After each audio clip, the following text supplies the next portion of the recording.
This is Bloomberg Law with June Grasso from Bloomberg Radio. My heart is broken for the Department of Justice, but I have great confidence in the federal judicial system, and I'm innocent. So let's have a trial. But will the criminal case against former FBI Director James Comey even get to trial? Comey's defense has filed several motions to get the case dismissed before trial, including a motion to dismiss because the government engaged in a vindictive and selective prosecution against him, and a motion to dismiss because the U.S. Attorney, Lindsay Halligan, was illegally appointed.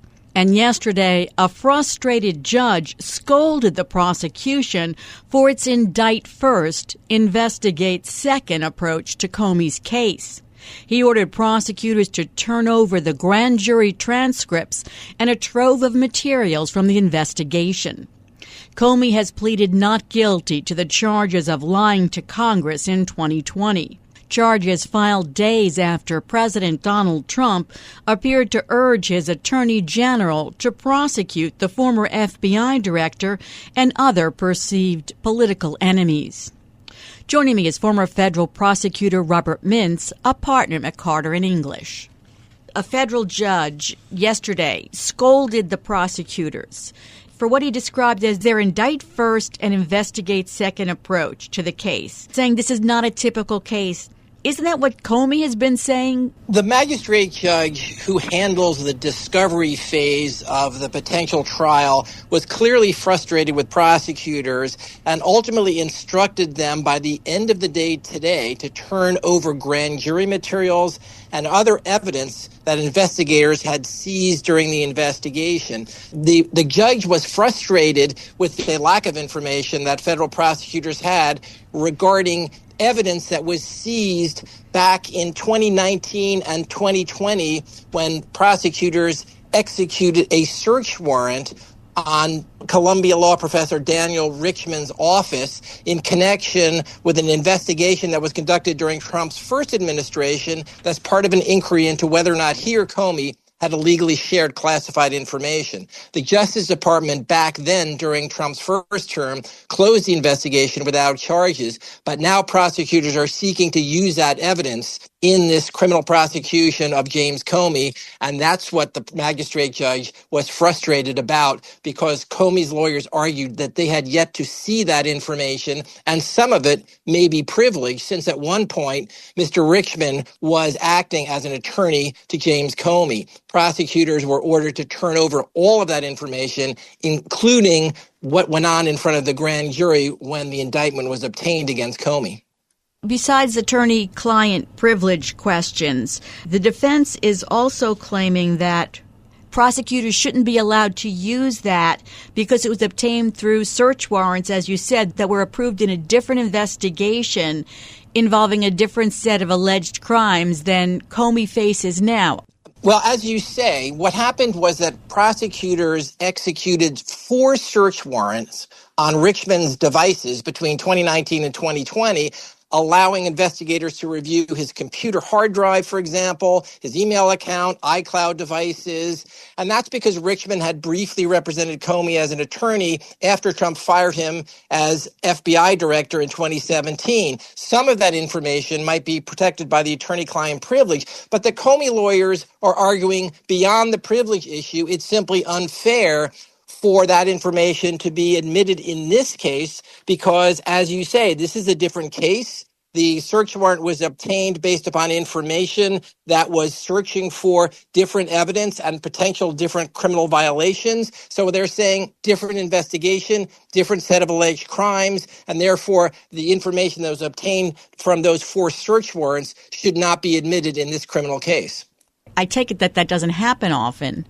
No, it doesn't happen often. And I think you also have to bear in mind that the 2019 and 2020 search warrants authorized agents to review Richman's devices only for potential evidence of specific crimes. And so in that case, while search warrants are generally fairly broad, they list a slew of crimes for which evidence may be seized, and they're fairly broad, and they give a great deal of latitude to agents in terms of seizing evidence. In this case, it appears that those search warrants were very limited, or certainly more limited than they typically are, and it only allowed the government to review material that was relevant to the specific crimes that were alleged in the search warrant. So it raises the question about, number one, whether the government has reviewed information that went beyond the scope of those initial search warrants, and secondly, whether the information that was derived from search warrants that were permitted only to investigate certain crimes could be used now to investigate a crime that was not contemplated at the time that the search warrants were issued.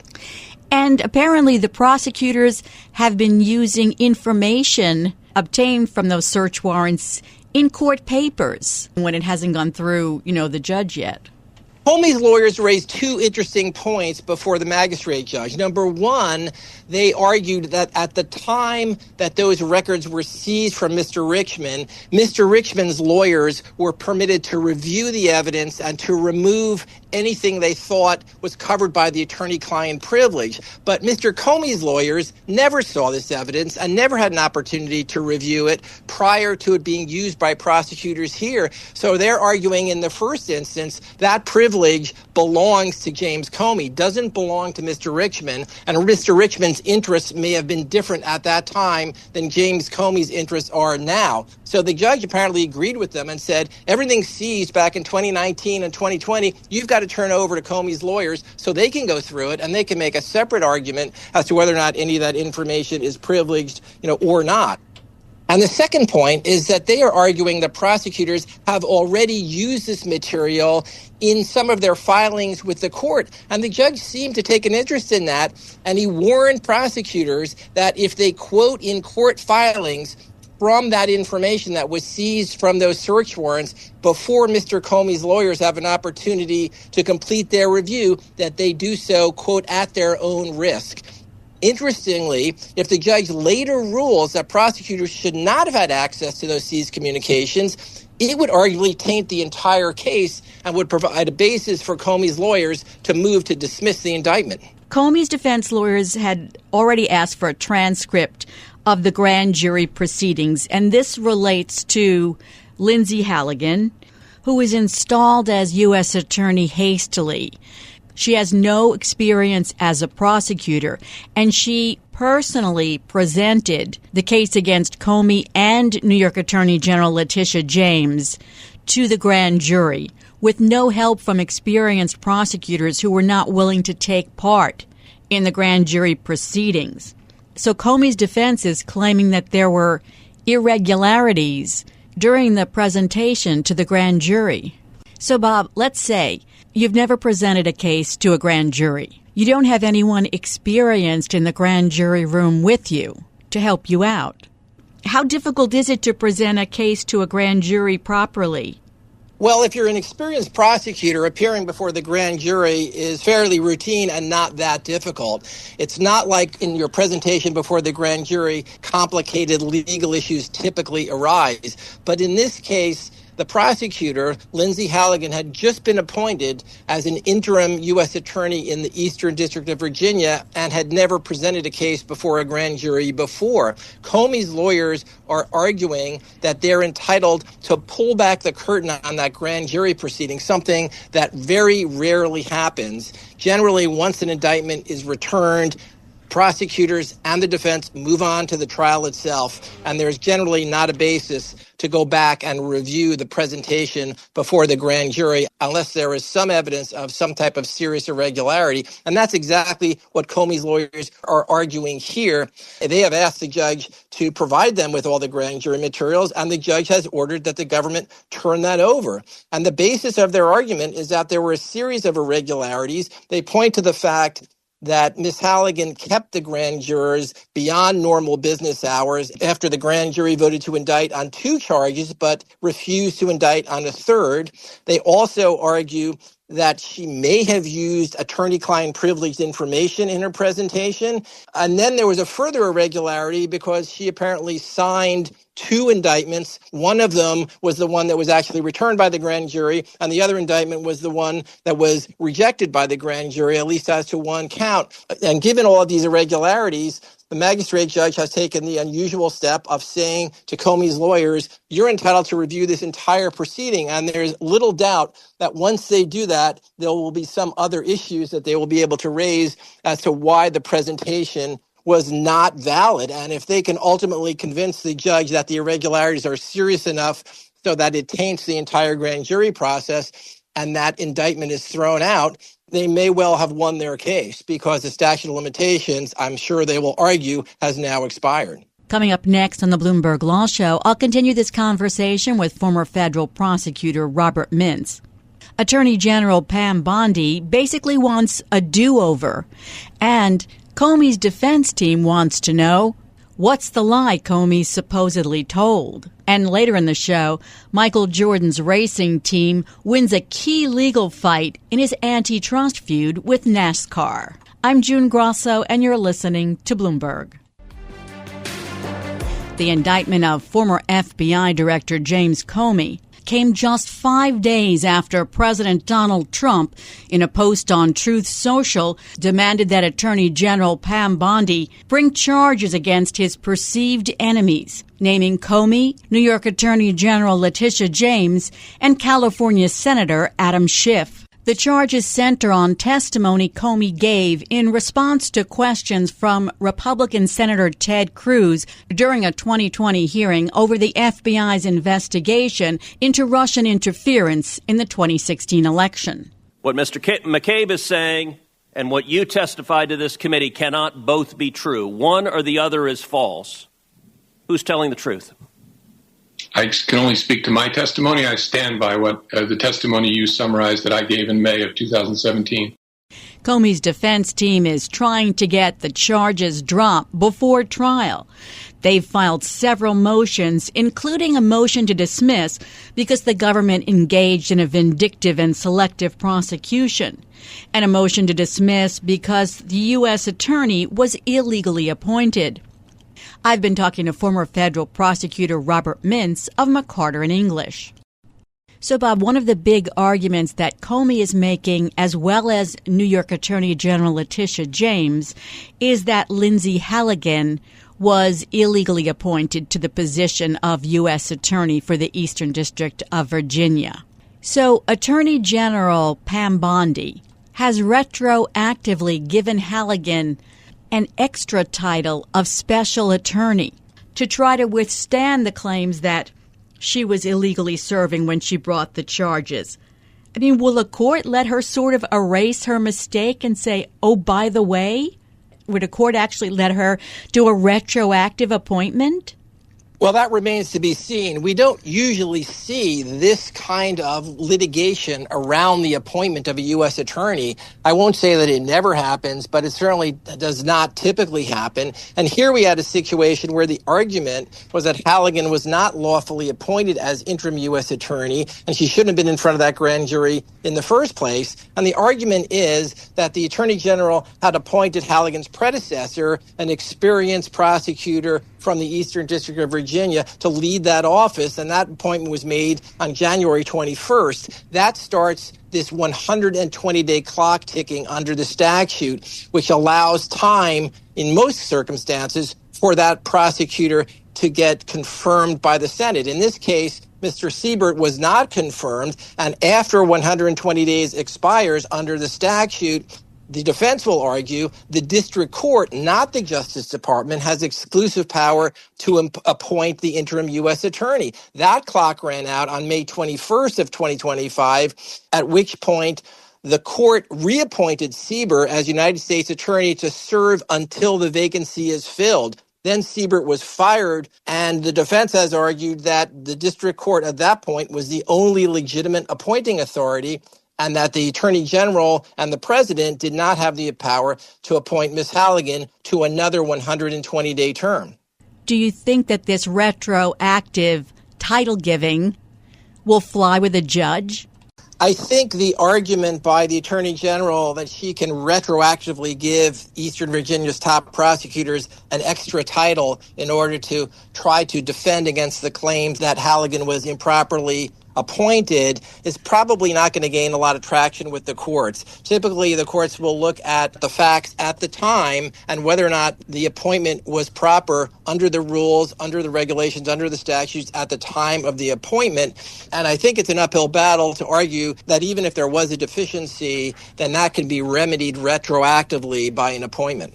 Comey is also claiming that the indictment is hopelessly vague and defective on its face, and this may be a result of Halligan having no prosecutorial experience and no help from prosecutors. And they say that Senator Cruz's questions were fundamentally ambiguous and that Comey's response was literally true. So they want to know from the prosecutors, which statements are you claiming were false? And when you listen to that exchange between Cruz and Comey, it's hard to see where there's even a possibility of a lie, where Comey says, I stand by my prior testimony. Yeah, and that's exactly why false statement prosecutions are extremely difficult, because you have to parse through exactly what was the question and what was the answer and demonstrate that at the time the answer was given, it was not only false, but it was intentionally false, and that it was false about something that was material. So in this case, the prosecution is based on a hearing before the Senate Judiciary Committee on September 30th, 2020. And at that hearing, as you say, Senator Ted Cruz asked Mr. Comey whether he had authorized someone at the FBI to be an anonymous source in news reports. The indictment says that Mr. Comey misled the committee by saying that he had not done so. Now, Comey's lawyers have attacked that indictment by saying that the questioning by Mr. Cruz was vague and imprecise. And they point out that at the time that Senator Cruz was questioning Mr. Comey about whether he had authorized anybody to leak information, that Senator Cruz was referring to Andrew McCabe, who once served as Mr. Comey's deputy at the FBI, and was not referring to Daniel Richman, who had been a former FBI employee and later became the attorney for James Comey. So they're arguing that the indictment is defective on its face, because in order to prove that Mr. Comey lied, you have to show that there was a clear question and that he gave a clearly false, a knowingly false answer to it, and that he had an intention to mislead the committee, and that the information he provided that was false was material, and that this somehow obstructed the relevant congressional proceeding. They say that that information is not contained in the indictment, and one of their motions is the requirement that the government provide that information. So what you have here basically is an argument that the indictment is defective on its face. So in other words, it's not an argument that the government has its facts wrong, because a factual dispute is something that has to be resolved by a jury at trial. They are arguing that this is a decision that really needs to be made by the judge, because on its face, the government is unable to prove the charges. The allegations in the indictment simply are not enough to sustain a valid conviction. And that's why they're filing this whole slew of arguments to try to get this case dismissed before it ever goes to trial. One argument that was being discussed even before the defense filed its papers was, a motion to dismiss because of a vindictive and selective prosecution. And here the Comey motion includes a document with a 60-page long list of links that detail Trump's, shall we say, not so kind statements about Comey. I mean, how strong is their vindictive prosecution case? I know it's hard to get something dismissed for vindictive prosecution. No, that's exactly right. I mean, motions for vindictive prosecution are exceedingly hard to win. They require defendants to prove that prosecutors have displayed animus towards them while they were seeking to exercise their rights, and that the charges never would have been brought except for that animus. Now, prosecutors have argued in response that the comments made by President Trump to prosecute Mr. Comey were only suggesting that if Mr. Comey committed a crime, that they ought to prosecute him, and that he was not directing the Department of Justice to prosecute Mr. Comey regardless of whether or not a crime was committed. We'll have to see how the judge handles that at the end of the day. But the vindictive prosecution standard is fairly high, and that may be a difficult argument for the defense to prevail on. Bob, it seems like we're seeing case after case where judges are questioning, rejecting, or not relying on what federal prosecutors are telling them. We have that happening in this case to a certain extent. And in the criminal case against the mistakenly deported Abrego Garcia, the judge has ordered the prosecutors to send their internal communications to him, and there's a hearing scheduled for December where the number 2 leader of the Justice Department may have to testify. Today, a judge in Chicago found that the evidence from the government about the Border Patrol's use of force was not credible. We've had other judges questioning whether the Justice Department is following orders. It seems to be a crisis of confidence where judges are not accepting at face value. Well, there's no question that historically federal judges give great deference to the government and specifically the U.S. Attorney's Office when they appear in court on federal cases. I was a federal prosecutor for almost 10 years, and I can say from experience that judges take prosecutors at their word. They sometimes request additional information. They may request additional briefing in order to make sure that the government has the law right. But if a federal prosecutor makes a representation to a federal judge in open court, generally that is something historically that judges will accept. I think we are seeing a greater degree of skepticism by judges because we're seeing a series of unusual issues that judges have never really faced before. For example, the issues regarding whether or not the appointment of the U.S. attorney was properly done is not something that judges typically deal with. Some of the issues that went on in the grand jury in the Comey indictment that we talked about earlier are not issues that typically arise. Again, it is very unusual for the defense to get access to the grand jury proceeding. It's a motion that defense lawyers routinely make. It happens all the time, so it's not as if judges are not faced with that question, but it's rarely granted. We rarely have a situation where defense lawyers are privy to that entire proceeding, because once they look at everything that's said before that grand jury, they're certainly going to come up with some other arguments as to why some of the presentation may have been improper. I think it's fair to say that there have been examples of where federal judges are not nearly as deferential to federal prosecutors as they have been in the past. That deprives them of one advantage they have over defense attorneys. Thanks so much, Bob.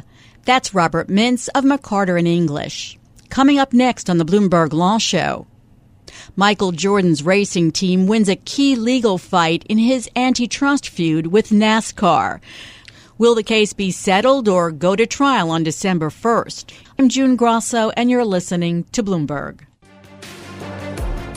Look, I've been a fan of the game for a long period of time, and when we first started this whole process, I've always said that I want to fight for the betterment of the sport. Even though they try to point out that we made some money or we had a successful business, that's not the point. The point is that the sport itself needs to continually change for the better, for the fans as well as for the teams, as well as for NASCAR too, if they understand that. And Michael Jordan's racing team secured a crucial win in its antitrust case against NASCAR this week. On Tuesday, a federal judge ruled that premier stock car racing is its own separate and distinct market. That strengthens Jordan's antitrust claims as his team, 2311 Racing, and co-plaintiff, Front Row Motorsports, head toward a December 1st trial against the racing organization. Look, I look forward to going down fire. If I have to fight this to the end for the betterment of the sport, I will do that. So will there be a trial on December 1st or a settlement? Joining me is antitrust law expert Harry First, a professor at NYU Law School. Harry, explain Michael Jordan's antitrust case against NASCAR. This is a tussle between the family that has controlled NASCAR and, I guess, stock car racing for many years. Apparently, so almost uniquely in sports, most sports are controlled by groups of team owners. But this is one that's only controlled by one family, this France family. I guess it's had its ups and downs, but it's pretty up now. They're sort of the only real game in town for the top line cup racing. There have basically been arguments between the owners of these racing teams and the Frances over who's going to, sort of split the money. particularly broadcast revenue, I think. They both need each other. Race car owners need tracks to race on, and NASCAR, has made itself through a series of moves, acquisitions, and so forth, is basically the only place where you can have these high-level races. And of course, you've got to have the race cars racing, or else you've got nothing to show. So they both need each other. But apparently the racing teams have not been hugely profitable, unlike other sports. It's very expensive to maintain these, according to the litigation anyway. And the France's, so the plaintiffs say, plaintiffs being two of these teams anyway, one being this 2311 Racing, which is Michael Jordan's. The plaintiffs say that they take most of the revenue, particularly the broadcast revenue, and we're not getting enough. The France's say, well, you don't like it, take it or leave it. And that's when the litigation particularly broke out. It sounds like antitrust to me, but... Sounds like, right, yeah. Sounds like it, is it? So this partial summary judgment motion was about the relevant market, which we've talked about before is key to antitrust. Right. So the litigation's had a little back and forth. The district court judge seems pretty well disposed to the plaintiff's claims, at one point issuing this injunction requiring NASCAR to admit the two teams into the 2024 circuit. And the Court of Appeals knocked that down for various reasons. So just within, I guess it's the last few days, right? The district court judge granted the plaintiff's motion for partial summary judgment. I mean, some of the important issues are now out of the case. And particularly, as you mentioned, this contentious issue over what's the relevant market. Is it just this NASCAR premier racing market? Does it include, other kinds of stock car racing? There are other tiers. Does it include other motorsports? The game in antitrust, if you're a defendant, is to constantly include different kinds of substitutes of what people would watch. But here, the market is a labor market that they're arguing about. And the question is, what are the choices available for these race car drivers who are selling their services? And this is basically it. So it looked like a pretty strong claim on market definition, but proving market definition is expensive, requires lots of experts. And they went through to the stage now. This is before you get to the jury, the summary judgment stage. But a lot of the record's been developed. And the district court judge sort of took an interesting turn on this. He said, well, if there's a dispute of fact, which there always is in market definition, I think it's really broad, while you could have lots of race car drivers or lots of choices that the race car drivers have. I think it's really narrow, say the plaintiffs. So lots of things to argue in front of a jury. But the judge says, guess what? NASCAR, you filed a counterclaim against these driver teams, which had gotten together to jointly negotiate with NASCAR over these agreements, the charters that they've got. So we're alleging that you sort of engaged in a price-fixing conspiracy. So they filed a counterclaim. Now, unfortunately for them, when you file a complaint in antitrust, normally you have to put in your complaint what the relevant market is. So they defined a market which was pretty much the same as the market that Michael Jordan defined. A little different wording, but basically the same labor market. It's these racing teams or, the premier stock car racing group, at the very top. So they basically define the same market. So the judge says, sorry, you've already admitted it. And, we hold that you've made this admission. That's your admission. So we're done. And you're done. And we don't have to try this issue. I'm sure that defendants and their lawyers were not all that happy with that. And, I think it's pretty supportable on appeal. And there would have been ways to handle the complaint that didn't fall into this trap. But they didn't do it this way, and they were sort of too clever by half. It was a very clever counterclaim, but there was no requirement that they even needed to file it. Is this sort of the ball game then? Well, it's not quite the ball game. So the judge also did something else, and not just the market definition, but you have to have monopoly power, or in this case, monopsony power as the sole buyer. And there have to be high barriers to entry, hard to get into this market. And the judge found on all of those things. They've had this position for years and years as the sole buyer. It's very hard to have a competing league. It's hard to even start your own racing team. They had estimates on that in the record. So the judge said, no, you've got this high entry barriers, very hard to enter. There are really no substitutes. There aren't other teams out there to race. So on the having monopoly or monopsony power in a relevant market is now out of the case. But that still leaves the question, really two questions.